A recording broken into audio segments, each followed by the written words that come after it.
আজকে দেখাবো দুই রাঁধুনির এক রেসিপি।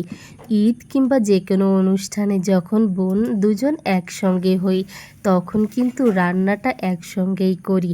দুজন দুজনের মতামত এবং পরামর্শে কিন্তু রান্নাটা করি এবং রান্নাটা অনেক বেশি মজাদার হয়। বাসার সবাই মিলে কিন্তু একসঙ্গে খাওয়া দাওয়া করা হয়।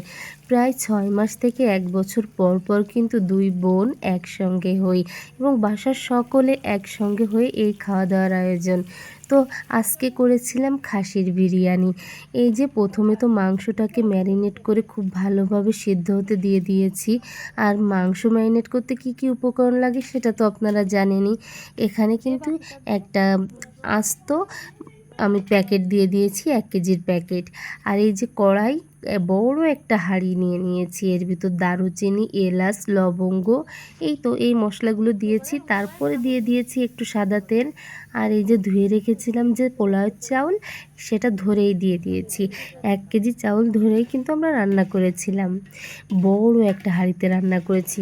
প্রথমে ছোট একটা হাঁড়ি নিয়েছি কিন্তু সে হাঁড়িতে কিন্তু রান্নাটা ভালোভাবে হবে না বুঝে বড় একটা হাঁড়ি নিয়েছি। এদিকে মশলা দিয়ে একটু কষিয়ে এবার প্রেসার কুকারে দিয়েছি একটু সিদ্ধ হওয়ার জন্য।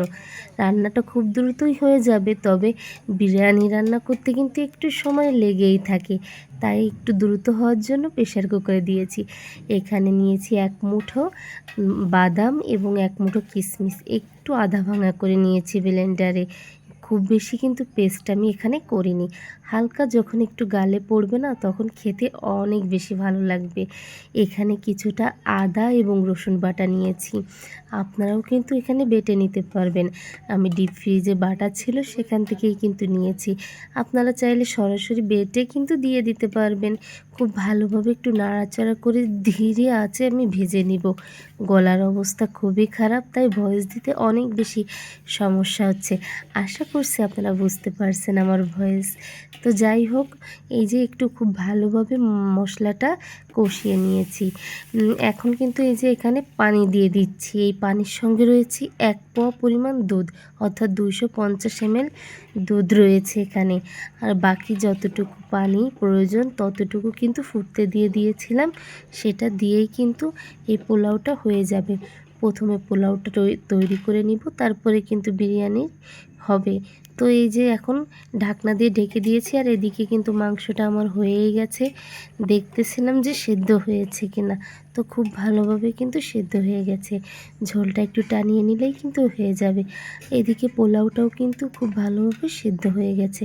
আমি একটু চেক করে নিচ্ছিলাম যে পোলাওটা আদৌ সেদ্ধ হয়েছে কিনা। এখন উপর থেকে কিন্তু মাংসটা ঢেলে দিব। খুব সুন্দর করে কিন্তু এই পর্যায়ে মাংসটা ঢালতে হবে। একটু সুন্দর করে পরিবেশন করব। আর এই যে এখন কিন্তু বিভিন্ন মশলা অ্যাড করব। বাকি যে বিরিয়ানির মশলাটা ম্যারিনেট করার সময় রেখে দিয়েছিলাম সেটাও কিন্তু এর সঙ্গে দিব। যেহেতু বলেছি দুই বোন একই রান্না করছি, তাই কিন্তু ভিডিও করতে একটু ঝামেলা হচ্ছিল। তো এখন এই যে উপর থেকে একটু ঘি দিয়ে দিয়েছি। তো এটা কিন্তু একদম ভাবে আম্মু ঘি তৈরি করতেছিল, চুলার পর থেকে নিয়ে সেটা দিয়েছি। তো কেমন লেগেছে ভিডিওটি অবশ্যই জানাবেন। আল্লাহ হাফেজ।